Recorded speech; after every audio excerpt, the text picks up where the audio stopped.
Hello দর্শক, আসসালামু আলাইকুম। চ্যানেল বিডি স্পোর্টসের পক্ষ থেকে আপনাদেরকে জানাচ্ছি আন্তরিক শুভেচ্ছা অভিনন্দন। সঙ্গে আছি আমি শাহিনুর রহমান। দর্শক, পাকিস্তানের প্ল্যান ছিল ABCD। Pakistan board president Mohsin Naqvi গত কিছুদিন আগেই বলেছিল ভারতে বিশ্বকাপ খেলতে যাওয়ার ব্যাপারে বা ভারতের সঙ্গে বিশ্বকাপ ম্যাচ বয়কট করার ব্যাপারে এবং বাংলাদেশ বিশ্বকাপ না খেলার ইস্যুতে পাকিস্তান বলেছিল আইসিসিকে চাপ দেওয়ার জন্য বা বিসিসিআইকে প্রেসারে রাখার জন্য তাদের প্ল্যান ABCD পর্যন্ত রেডি আছে। আমরা এখন পর্যন্ত দৃশ্যমান পাকিস্তানের প্ল্যান A দেখেছি, প্ল্যান B দেখেছি, আমরা C এবং D আমরা এখনও দেখিনি।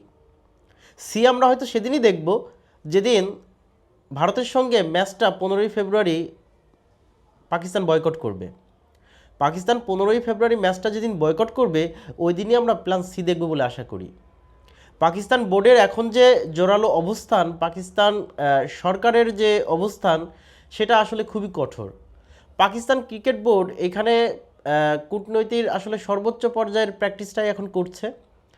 তারা তাদের বোর্ডের বিবৃতি না দিয়ে বোর্ড থেকে বিবৃতি দিলে আইসিসির কাছে প্রশ্নবিদ্ধ হবে। আইসিসি এই ব্যাপারগুলো নিয়ে পরে আর্গুমেন্ট করতে পারে। কিন্তু যদি পাকিস্তান সরকার থেকে যদি এই বক্তব্যগুলো আসে, পাকিস্তান সরকার থেকে যদি এই কথাগুলো আসে, তখন আর ক্রিকেট বোর্ডের আসলে কোনো দায় থাকে না। কারণ আইসিসি লতেই আছে, যদি যে দেশের সদস্য দেশের সরকার যদি কোনো ব্যাপার নিয়ে আপত্তি তোলে, তখন ওই দেশের ক্রিকেট বোর্ড সেই ব্যাপারটা মানতে বাধ্য হবে। তো ওই দেশের ক্রিকেট বোর্ড যদি সেই ব্যাপারটা মানতে বাধ্য হয়, পাকিস্তানের প্রেক্ষাপটটাও এখন সেম তাই। আমরা বিগত দিনগুলোতে দেখেছি ভারত বিভিন্ন ইস্যুতে পাকিস্তানের মাটিতে সফর করেনি। চ্যাম্পিয়ন্স ট্রফির ম্যাচ তারা দুবাইতে খেলেছে। ভারত যে যায়নি পাকিস্তানে খেলতে, এই যে একটা ব্যাপার, এখানে তারা বলেছিল যে তাদের দেশের সরকার চায় না যে তারা পাকিস্তান গিয়ে ক্রিকেটটা খেলুক। ওই সময় আইসিসি ভারতের সুবিধার জন্য একটা হাইব্রিড মডেল বানায়। হাইব্রিড মডেলে চ্যাম্পিয়ন্স ট্রফি অনুষ্ঠিত হয়। সব দেশ পাকিস্তানে খেললেও ভারত ওই সময় দুবাইতে ম্যাচ খেলেছে আইসিসির সাপোর্ট নিয়ে। কিন্তু যখন পরিস্থিতি এরকম, বাংলাদেশের বেলায় 1 মাস সময় হাতে থাকতেও আইসিসি বিশ্বকাপ খেলার সুযোগ করে দিল না। এই যে দ্বিচারিতা, এই দ্বিচারিতার ব্যাপারে একমাত্র বাংলাদেশের সঙ্গী হয়েছে পাকিস্তান। পাকিস্তান এখন পর্যন্ত ভারতের এই সিন্ডিকেটটা ভেঙে দেওয়ার জন্য সর্বাত্মকভাবে চেষ্টা করছে। এবং আইসিসির যে পক্ষপাতিত্ব, আইসিসি যে বৈশ্বিক সংগঠন এখনও হতে পারেনি, সারা বিশ্বের মাঝে সবার কাছে এই ব্যাপারটা পাকিস্তান হাইলাইটস করার জন্য যাবতীয় সব কিছুই এখন পর্যন্ত করছে। আমরা হয়তো ভেবেছিলাম যে পাকিস্তান এই বিশ্বকাপ বয়কট করবে কিনা। সর্বশেষ পাকিস্তান বিশ্বকাপ বয়কট না করেও তারা অলরেডি শ্রীলঙ্কাতে দল পাঠিয়েছে।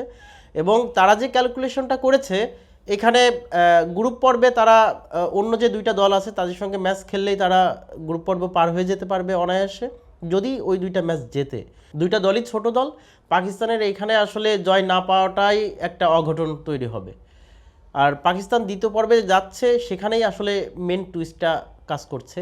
কারণ এই গ্রুপটা এমনভাবেই সাজানো, পাকিস্তান নেক্সট স্টেপে ভারতের সঙ্গে আবার মুখোমুখি হতো। দর্শক, পাকিস্তান এই বিশ্বকাপ খেললো কিন্তু ভারতের সঙ্গে ম্যাচ খেললো না, 2টা পয়েন্ট ছেড়ে দিল। কিন্তু সেমিফাইনালে যদি দেখা হয় ভারতের সঙ্গে, যদি ফাইনালে যদি দেখা হয়, তখন আসলে পাকিস্তান কি করবে? চ্যালেঞ্জটা আইসিসির, চ্যালেঞ্জটা ভারতীয় ক্রিকেট বোর্ডের। পাকিস্তান ক্রিকেট বোর্ড একটা ধন্যবাদ অবশ্যই পেতে পারে। শাহবাজ শরীফ আজকে উনি একদম স্পষ্টভাবে বলে দিয়েছেন, ভারতের পক্ষপাতিত্ব এবং বাংলাদেশকে অন্যায়ভাবে বাদ দেয়া, এই জন্য পাকিস্তান ভারতের সঙ্গে এই ম্যাচ খেলবে না। তারা স্পষ্ট জানিয়ে দিয়েছে। এখন দেখি আইসিসি কি করে এই ব্যাপারে। এই ব্যাপারটা আইসিসি কিভাবে সামাল দেয়, সেটাই এখন দেখার বিষয়। দর্শক, ইংল্যান্ডের সাবেক ক্যাপ্টেন নাসির হুসাইন উনি বলেছে বাংলাদেশ বিশ্বকাপ না খেলে যে গাটসটা দেখিয়েছে, এটা বাংলাদেশ একদম ঠিক কাজ করেছে। এবং পাকিস্তান এখন যেটা করছে, এটাও পাকিস্তান ঠিক কাজ করছে। আইসিসি একটা বৈশ্বিক সংগঠন। ভারতের কাছ থেকে আইসিসি 80% ইনকামটা পেয়ে থাকে, বাদবাকি 20% অন্য সব দেশ থেকে আসে। পাকিস্তান যদি এই বিশ্বকাপ না খেলে, একটা ম্যাচের জন্যই 600 কোটি টাকা লস হচ্ছে।